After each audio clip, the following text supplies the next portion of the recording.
Well, why is NATO once again meddling in Serbia? Overnight in northern Kosovo, violence broke out between NATO forces and Serbian demonstrators who are protesting the most recent election, where a newly installed ethnic Albanian mayor was set to take office. The election was boycotted by the town's Serb majority, and the election had only 4% turnout. 4%. Serbia mobilized armored vehicles this morning, and President Vucic spoke on the NATO escalation overnight and again this morning. So the question is, are we headed for a repeat of what NATO did to Serbia in 1999? We sure hope not. Alexsandar Pavic is an independent journalist joining us from Serbia's capital of Belgrade. Alexsandar, great to see you. Welcome back to the show. Thanks. It's a pleasure to be with you as always. Can you tell me where do things stand right now? What are you seeing from the powers that be? I understand that Vucic just spoke a short time ago, and what did he say? He met this morning with the ambassadors of the so-called Quint countries. That's the United States, France, Germany, Italy, and the UK. And after the meeting, he said that the conditions for things calming down, the main two conditions are for the so-called Kosovo Special Police Forces to withdraw from the Serbian majority municipalities, and also for their fake mayors, as he called them, because as you rightly said, there are 4 Serbian majority municipalities in the north of Kosovo, and the total turnout was, like you said, around a little bit less than 4% in all 4 combined, because the Serbs boycotted the elections for various reasons. And what happened yesterday was... Why did they boycott it? For our audience that doesn't know why they boycotted this election, why did they? Well, because for the past months, we've had these special police forces, Albanian. They've been actually terrorizing the Serbian population in the north. They've been setting up checkpoints, arresting people, stopping people, just trying to intimidate people, breaking into their houses. And, that's just one of the things. Other things, such as license plates. That's an issue that's been going on for years. But this so-called prime minister, Albin Kurti, Kosovo Albanian, who has tacit support of the entire NATO and the EU, he's just been trying to escalate the situation. I think he's trying to provoke a response from Belgrade. It's obvious, because it's obvious that I think the whole tactic is to cause a new clash between Serbia and NATO. As a kind of a trigger to have another NATO intervention like we had in 1999, only to finish the job which they obviously didn't finish then. What would the job look like to be finished by NATO standards?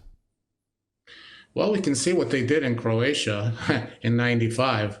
They actually allowed Croatia to ethnically cleanse the remaining 250,000 Serbs that were, in the Serb majority parts of Croatia, and then they called it peace.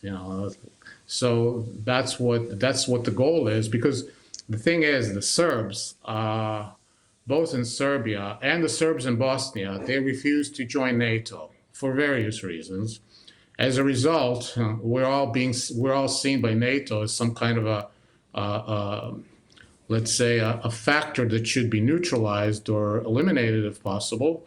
And as a result, especially in Kosovo, where there's a big American military base, Serb population there just wouldn't accept such a thing. So it's better to have a totally compliant Albanian population, oblivious to what's going on in that base, just to make it safe for NATO to deploy in part of Serbia, which is Kosovo. So that's the main reason, really.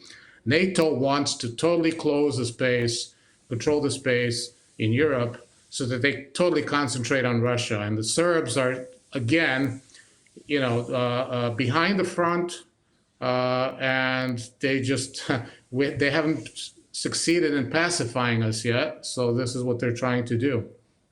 You recently wrote a piece on, after 15 years of, quote, independence, it's clear that Kosovo was a stepping stone for NATO's imperial goals. And it seems to be the sentiment that this is, of course, being used by NATO, right? That's exactly what's happening here.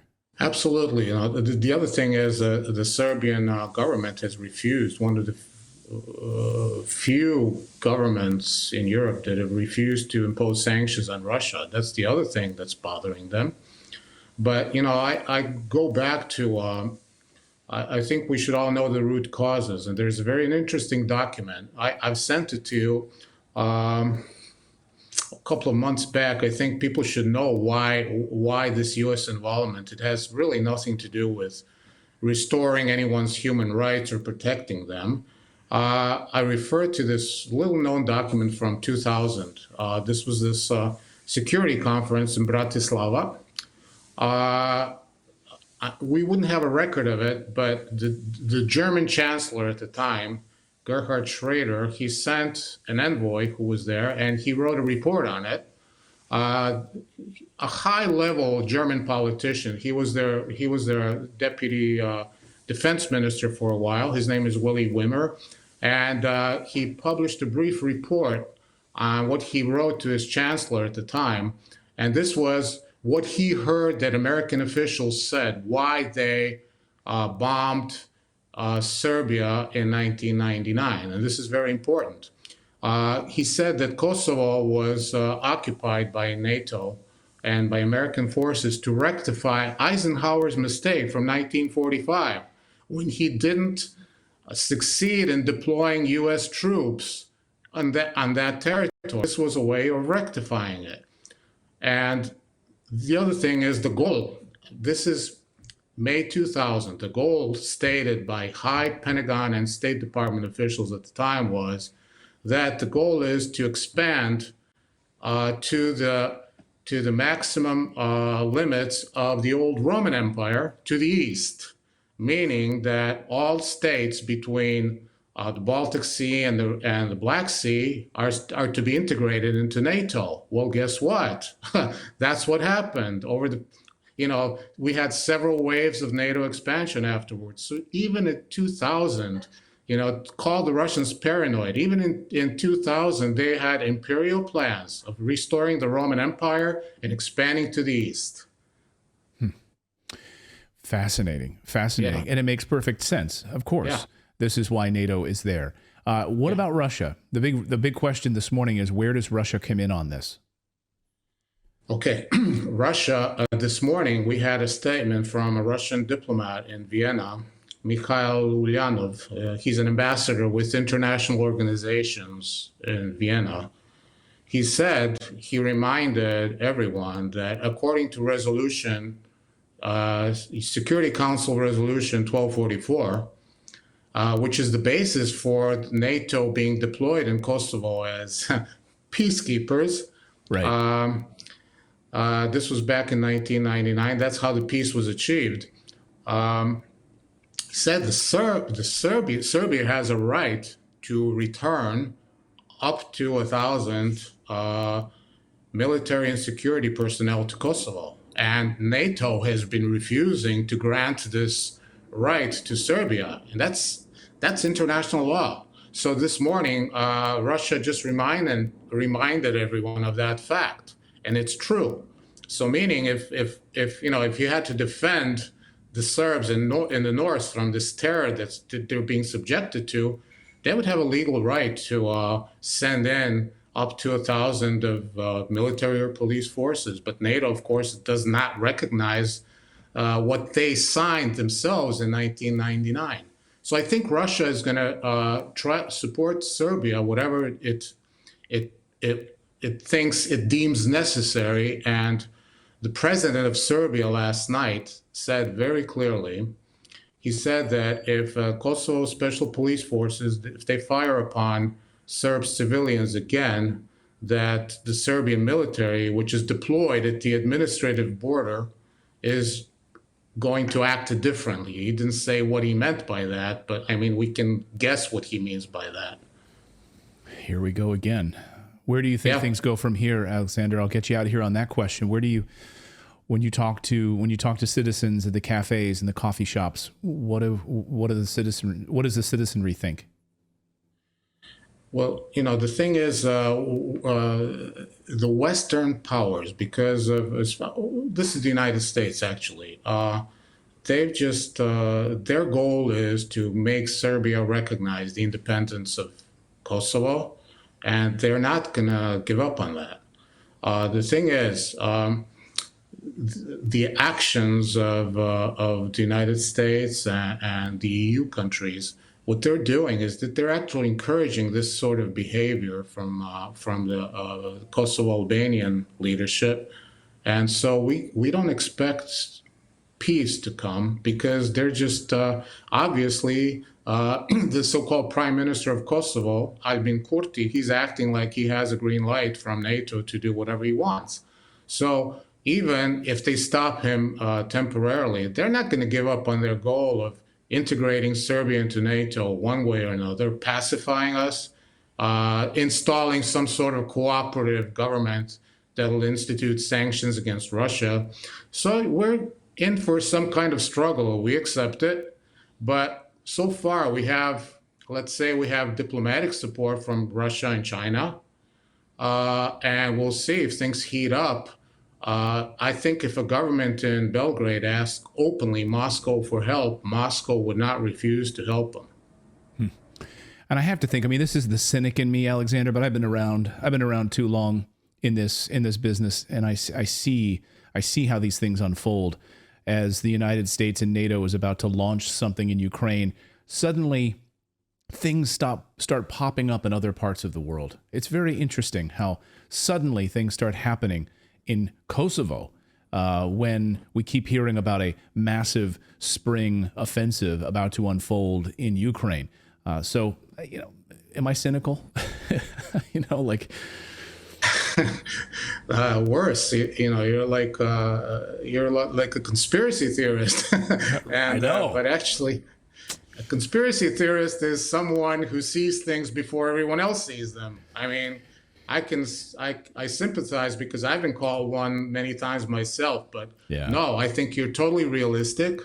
Obviously, this is being seen as some sort of a total war, and if Kosovo, Ukraine, just parts of the chessboard, unfortunately. So right. I agree with you. It's all linked. And they just might, if things are going badly in Ukraine, they just might light a fuse here in Kosovo, just as a diversion tactic to try to maybe make the Russians react to a call for help. So I think they're using the entire world as their chessboard. So it's linked. I totally agree with you. I think that's a great point you just made. Well, if you want to read more of Alexandar's great writings, we will link it up in the description below. He's an excellent journalist, and we thank you all for subscribing to this channel because we're able to give voice to these great journalists like Alexander, who's doing amazing work. So thank you so much for joining us today, and we'll watch what's happening in Serbia. We love the Serbian people here, and we hope that blood is not shed. Alexander, thank you so much for joining us. Thanks, Clayton. Thanks for your interest, and thanks for bringing this to a wide audience, to your big audience who knows how to think and who wants to know what's really happening in the world.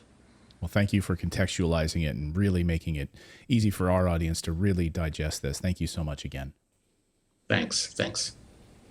Yeah, thanks so much, Alexander, and we really appreciate that. And I love what he said about our audience, which is a thinking man's audience, a thinking woman's audience, paying attention. Yeah. So, go ahead. Speaking of thinking, while he was talking, I was thinking, like, it's interesting to me that you've got this situation where NATO is trying to force somebody that wants independence and somebody else that's part of that country like doesn't want it, and so NATO's trying to force them to accept that independence. But if you reverse that, where somebody's trying to get independence and NATO's like, no, you can't have independence, talking specifically about Ukraine. Yes. Like where you got like the Donbass, these places that voted for their independence, and you've got NATO saying, no, you can't do that. Like, it's just interesting to me how they never stop and look at it and go, if you neutralize all the names in it, the actions are the exact reverse, and they back both philosophies. Right. It just blows my mind. Turnout in the referendum election in the Donbass was in the 90%, right? Yeah. For people who voted there. And that election, they say, was a sham. But 4% election in Kosovo, and they're like, good enough. 4%. Yeah. What a turnout. It's legit. It's the will of the people. We stand It's so for much this. better than 3. It's so much better than 3%. Come Yeah. on.